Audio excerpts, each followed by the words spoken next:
From the News Channel 5 Network, this is Inside Politics. Hello, everyone. I'm News Channel 5's political analyst, Pat Nolan. Welcome to Inside Politics. Nashville's voters have spoken, but a majority did not decide who will be the city's mayor on the August 1st election. Therefore, there'll be a runoff election on Thursday, September 12th. To keep our viewers informed on this very important decision, we plan to have both runoff candidates on Inside Politics over the coming weeks. One is at-large Councilman John Cooper. He was scheduled to be with us next week. Today, we welcome the other runoff candidate, incumbent mayor of Nashville, David Briley. Mayor, thanks as always for you coming on the show. Glad to be here. What happened on August 1st? You were expected to do maybe as much as 40% of the vote. You came in at 25%. What went wrong? Well, I'm not much of a pundit in terms of either predicting what the turnout was going to be or what the numbers were going to be. I was not shocked. I knew that was a possible outcome. We always expected that there'd be a runoff, and so we've turned to the next page and started working on the runoff. Your speech to supporters that night, you seemed more subdued than usual.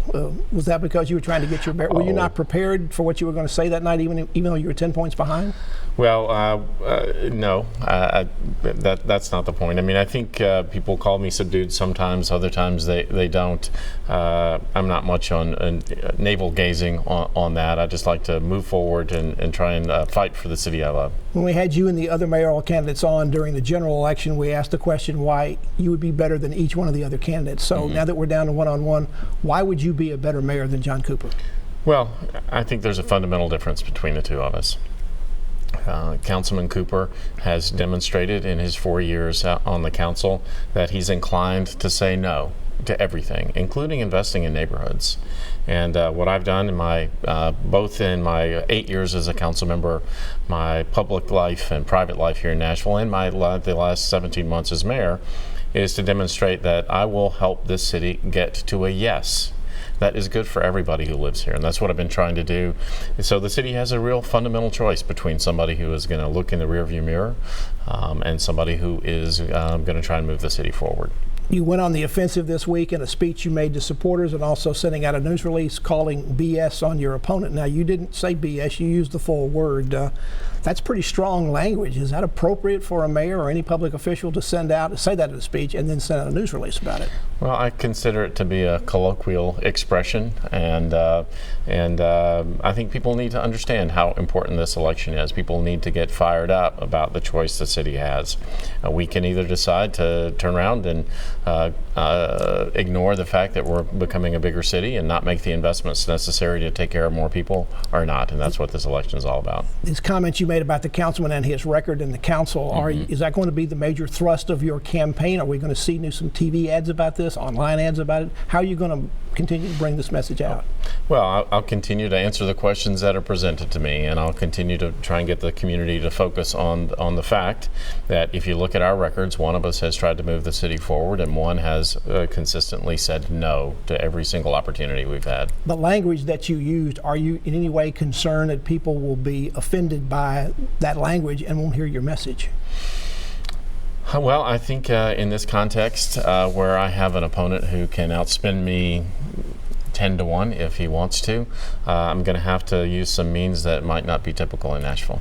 Do you expect him to outspend you again? Do you expect him to self-finance his campaign again this time? Sure. Well, if you tried to attack him on that a little bit back in the general election, it didn't seem to have much impact. Why do you think it'll have any more impact now? Well, you asked the question about whether or not I thought he would, and I said, yeah, I think he would. I don't intend to focus on that. I intend to focus on the difference in our records. 75% of the voters who voted on August 1st voted for somebody else, not you. Two of the other candidates that were in the race who won't be running, Carol Swain and John Ray Clemens, say they won't be endorsing anybody, but it doesn't appear their opponents are heading in your direction. How do you change that and get them into your column? Sure. Well, 65% of those who voted against Councilman Cooper as well.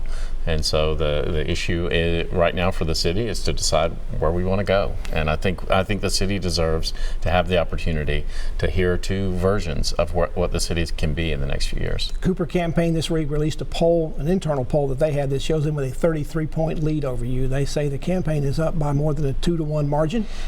Internal campaign polls are pretty notoriously unreliable, or at least weighted in one direction or another, or they wouldn't have been released. But even if those numbers are wrong by half, do you have a chance? Sure, we have a chance. Absolutely. That poll was meant to force you out of the race, to bully people, and I think the folks in Nashville ought to be worried about a candidate who uses tactics that are meant to bully one person or another in the city. I think that's a pretty clear indication of how he would govern as mayor. There were indications you were expecting a runoff as early as June and July. You had lots of money left in your campaign accounts. Did you hold back too much? Were you too? We spent everything we had. So you didn't feel like you had to, you didn't hold back on your TV or anything else because you were trying to save money for the runoff? No.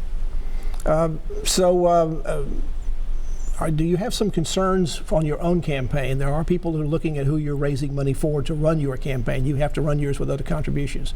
You're raising money right now from people who already do business with the city. Is that should that be a concern? Should people be worried that you're going to be beholden to people with big pocketbooks? Well, I have raised more money from more people in Nashville than all the other candidates combined across the section, and we've had great donations coming in from low donors and high donors even since last Thursday.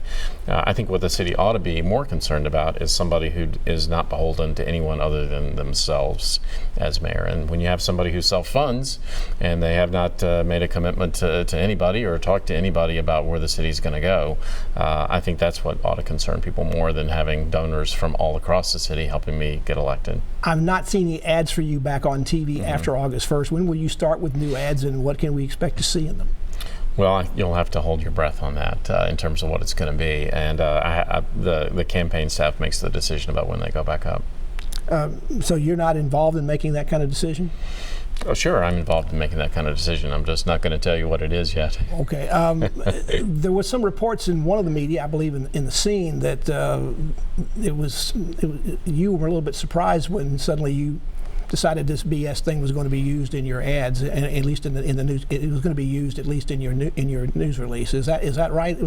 How did you come to make that decision? Did you go out and test that people would be okay about using that as a colloquialism or as a phrase, or did you think that was going to be a problem? I have not read that scene report, but it seems like it's inaccurate to me. I wasn't surprised. So you're going to attack Councilman Cooper as being too conservative, perhaps too Republican for this part of the state? This is the blue part of town, blue part of the state. Do you think that's? Well, I think his record demonstrates that he is not interested in seeing the city move forward. That he's going to say no to everything that comes up. That he is interested not in finding a way to do more for more people. He's interested in bringing the city to a standstill. Mayor David Briley is our guest. He's a candidate in the runoff election to keep his job on September 12th. Back with more conversation with the mayor after this break.